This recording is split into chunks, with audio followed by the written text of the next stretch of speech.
much for bearing with me. We hope you all enjoy this evening. Please know that we'll be filming the session. This will be promoted on MSF UAE social media channel. First of all, Dr. Françoise Boucher-Saunier, the author of the Practical Guide for Humanitarian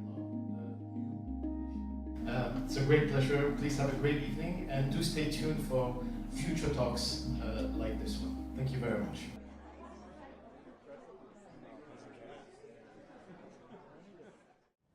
So the criminalization of the victim of conflict is already there under criminal law. And I remind just that counterterrorism is not a military doctrine, it's criminal law. And then the one giving assistance are criminalized the same way. And MSF is really under, indictment, investigation in a number of countries. Now, this was not at all the case before. And this is a real challenge, because this criminalization goes with a new doctrine, which is not military but security, which is the targeting killing. And it is not developed by the military, it is developed by the security agent, mainly from Ministry of Interior. So there's a whole shift from the law of war to the security paradigm that goes with Ministry of Interior, Special Forces, Intelligence, Security Forces, a new kind. So I can say that there's a new kind of military player that are involved in our conflict setting with an element that is everyone is a criminal, and if you cannot arrest, then you target. And this is, again, the end of the blurring of line between criminal law and the law of war, because although they consider people as criminal, they will not be prosecuted. So they use the criminal law not to prosecute, but to criminalize, and this criminalization authorizes the targeting. And the whole targeting killing doctrine is about that.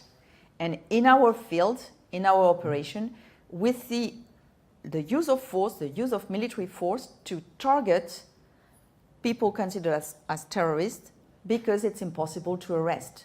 And of course, when you are in international coalition, with airplanes, you cannot arrest. You need to be on the ground to arrest. So you target. And part of our epidemic in terms of attack on hospital, we can, and we do, actually analyze that as the direct consequences of the fact that we were treating wounded enemy combatants within our structure. And those wounded enemy combatants, I say, although they are considered as protected under international humanitarian law, they are not considered as protected under criminal law. This is a kind of ambiguity that is mortal today. We do engage a lot in negotiation. We do engage a lot in this counter-terrorism doctrine and the whole campaign that MSF had on, stop bombing a hospital. It was put in a, sort of naive way, please stop bombing a hospital. Of course, we had extensive bilateral meeting with key military players explaining that we had a problem with their interpretation of the law. And then we were in direct situation to see with whom we were negotiating our security, because we are always negotiating our security at field level by giving the GPS coordinate of MSF location. So we are always, negotiating. It's not that we are behind our desk. We negotiate our security by going to the people that are in power, both the state and the non-state. So by doing that, we were directly seeing that there was some confusion in the mind, and we were directly seeing that there was many different doctrines involved, because both the international coalition, but also at domestic level, if I take the case of Afghanistan, the Afghan army has a different doctrine than the Afghan police or the special forces from the Ministry of Interior. So it's the whole set of security doctrine that needs to be, really rebooted and making sure that IHL comes first and security second. Otherwise, you put security first and you have a chaos everywhere. So, but this really requires first an analysis that we were able to do just by having the chance of being direct victim. So it gives you the chance of understanding what happened, where are the mistakes in the mind of the others. Because what is a mistake when the MSF hospital is known and full known? So the mistake is not about the fact that it is a hospital. The mistake was about the fact that it was targetable or not. And depending on who is, having the trigger, your security is different. So it's because we experienced that and because we had the legal capacity to read the context that we started first to have this campaign on Stop Bombing Hospital and on arguing about the primacy of IHL over counterterrorism and now about the criminalization of assistance as well. It has been acknowledged as a mistake, and it is a mistake, but actually we went over the whole process of reviewing our own procedures, of reviewing the US internal investigation. So it took us 2 years of intense and close discussion, not because we are keen in law and to discuss legal technicalities. It's because what is at stake is the safety of our staff. Do we close hospital or do we remain, do we keep hospital and do we treat wounded combatant, or do we say, no, sorry, we cannot take you, we will only do maternity in war zone because the rest is too dangerous. So because we had to answer those questions at operational level, we went into those, review process of what happened. And as I said, it's not one mistake, it was many mistakes linked to the fact there was many different forces involved, and they all have a different understanding and meaning about their mandate, the protective nature, do you wear an emblem or not. So I think it's even worse than that, because it's not direct in the sense that you have someone, having a reading of IHL, someone having a different reading of IHL, and this someone say to the first one what is acceptable for this one. And so everyone is lying a little bit to ensure that the use of force fit the legal mandate of the other. So this is what is very tricky, and this is why MSF has been quite vocal also on international coalition, because what is the responsibility of member of a coalition? While they all apply, they are all bound by different law, and they all apply different things. For instance, if I take a case of Afghanistan, it's a non-international armed conflict. We agree that Taliban is not a state. But the Afghan government have ratified the Protocol 2, so they are bound by that.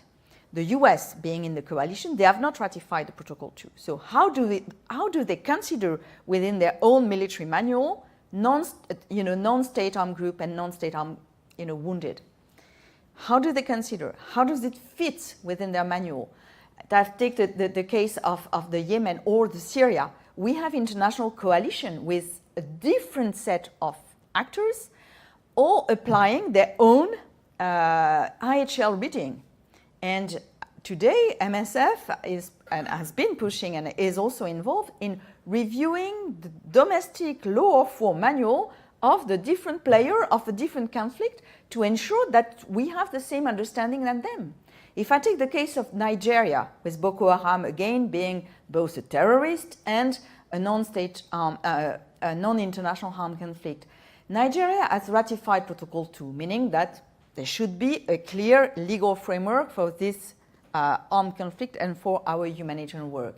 But Nigeria has forgotten to translate this Protocol 2 into their own military manual, the domestic one, meaning that for Nigerian military, their only definition of combatant is state combatant. So this is the gray zone, and this is why we must be very serious about IHL, very serious, because it is a life and death issue. It's not only money, it's a life and death issue. And when we see that, either states have not ratified major convention, or have not included them into the domestic manual.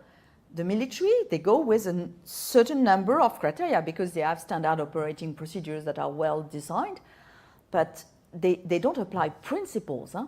They don't apply humanitarian principles, they apply procedures. So we need to push them also, say, be serious, we're there, first, don't kill us, thank you.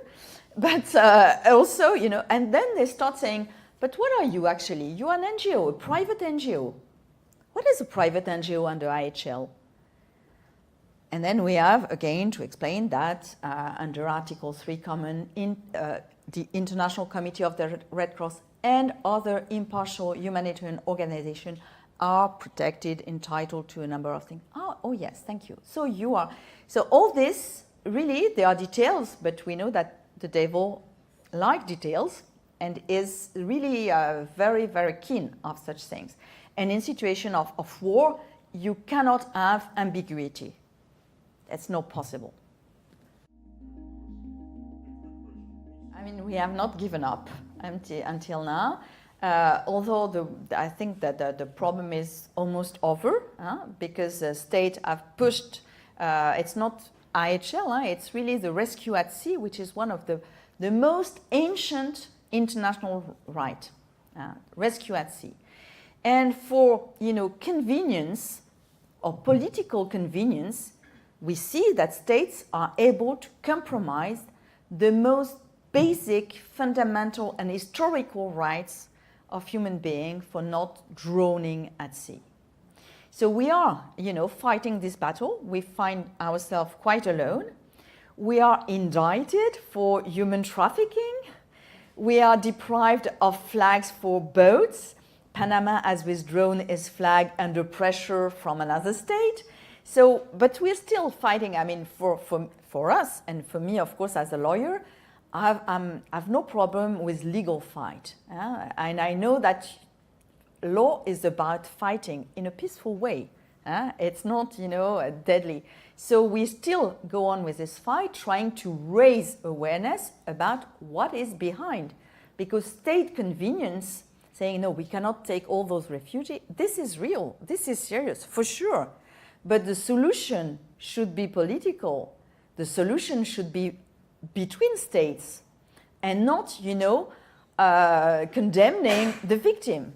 The problem, and it is the same with the law of war, of course there is a security issue in situation of conflict, no problem. The military necessity is of course legitimate, but the only thing is that these problems should be settled among the powerful and not through the vulnerable.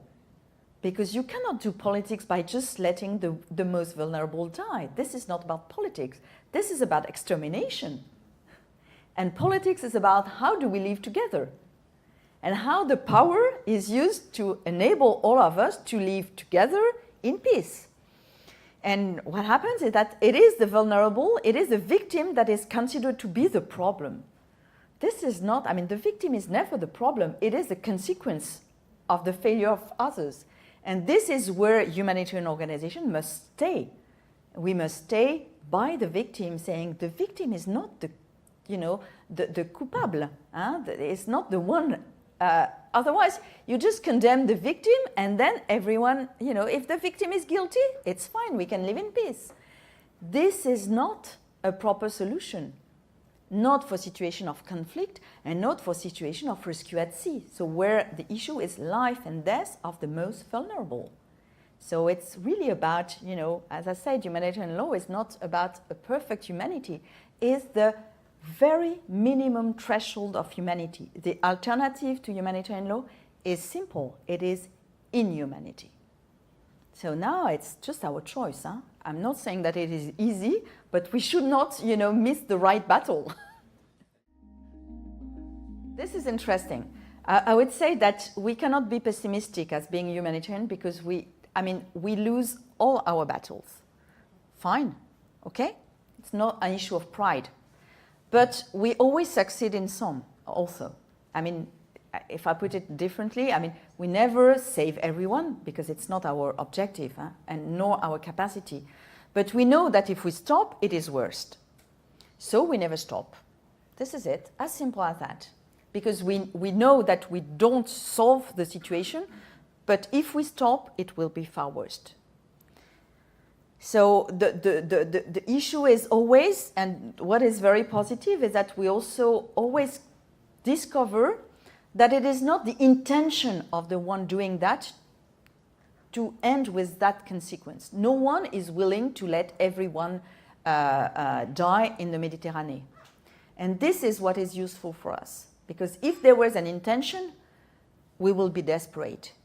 But it is because there is no clear intention to do that. It's just because they don't find other solution, so that they just agree that, okay. So if we are not there to show the cost, this is a human cost that is paid for not finding better solution. And the question is it the cost we are all willing to pay for not finding better solution?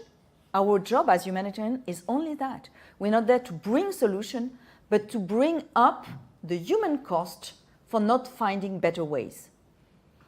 And I think this is enough as a job. This is already a lot. And this is also, in a way, you know, we otherwise we'll become insane. But just being there to bring the human cost and say, okay, is it the one, this human cost, is it the one that we are all prepared and agree to pay? Otherwise, the victims are silenced and they are declared guilty. So it's a perfect crime.